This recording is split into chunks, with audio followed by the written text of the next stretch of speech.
നമസ്കാരം. അങ്ങനെ ബീഹാർ മോദിജി അങ്ങോട്ട് എടുത്തു, അല്ലെങ്കിൽ നിതീഷ് കുമാർ എടുത്തു. ഇതുപോലെ ഭാരതത്തിന്റെ ഓരോ മുക്കുമൂലയും ഭാരതീയ ജനതാ പാർട്ടിയുടെ കൈകളിൽ ഭദ്രമാണ്, സുരക്ഷിതമാണ്. ഇന്ത്യ സഖ്യം എന്ന് പറയുന്ന അതിലെ കുറെ കോമാളികൾ രാജ്യത്തെ കുട്ടിച്ചോറാക്കാൻ വേണ്ടി 437 മുസ്ലിം തീവ്രവാദികളെ പ്രീതിപ്പെടുത്താൻ വേണ്ടി കാട്ടിക്കൂട്ടുന്ന വെറും ഒരു കളികൾ മാത്രമാണ്. പ്രിയപ്പെട്ടവരെ, കേരളത്തിലും ഇതുപോലെ തന്നെ എല്ലാ വ്യക്തികളും വോട്ടർമാരും ജാതി മതവും രാഷ്ട്രീയം നോക്കരുത്, എല്ലാവരും BJPക്ക് വോട്ട് ചെയ്യൂ. കാരണം അങ്ങനെ വന്നാൽ നീയും നിന്റെ കുടുംബവും രക്ഷപ്പെടും.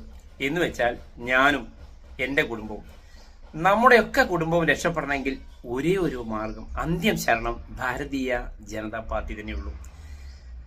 ഭാരതീയ ഹിന്ദു ലീഗിന്റെ നിലപാട് അതാണ്. കാരണം ഭാരതീയ ജനതാ പാർട്ടി ഇല്ലെങ്കിൽ ഈ ഭാരതത്തിൽ ഒന്നുമില്ല. കാരണം എന്തിനാണ് നമ്മൾ കുറെ മുസ്ലിം തീവ്രവാദികൾക്ക് വേണ്ടി നല്ല മുസ്ലിങ്ങളെ കൂടി കൊലയ്ക്ക് കൊടുക്കാനാണ് ഇവർ ഇന്ത്യ സഖ്യം എന്ന് പറഞ്ഞ് സകല തെണ്ടി തെമ്മാടികളുടെയും ഒരു കൂട്ടുകെട്ടാണത്, നിങ്ങൾക്കറിയാം. അപ്പൊ ആരെ പ്രീതിപ്പെടുത്താനാണ് പ്രിയപ്പെട്ടവരെ? നമ്മൾക്ക് സമാധാനമായി നമുക്ക് ജീവിക്കണ്ടേ നമ്മുടെ ഭാരതത്തിൽ? പരസ്പരം സ്നേഹിച്ചും സഹായിച്ചും സഹകരിച്ചുകൊണ്ട് നമ്മൾക്ക് മുന്നേറിയ പോരെ. എന്തിനാണ് 4 നക്കാപ്പിച്ച വോട്ടിന് വേണ്ടി തീവ്രവാദികളുമായി കൂട്ടുകൂടുന്നത്? നമ്മളുടെ ഈ ഒരു ഭാരതം സനാതന ധർമ്മഭൂമിയാണ്, അറിയാമല്ലോ.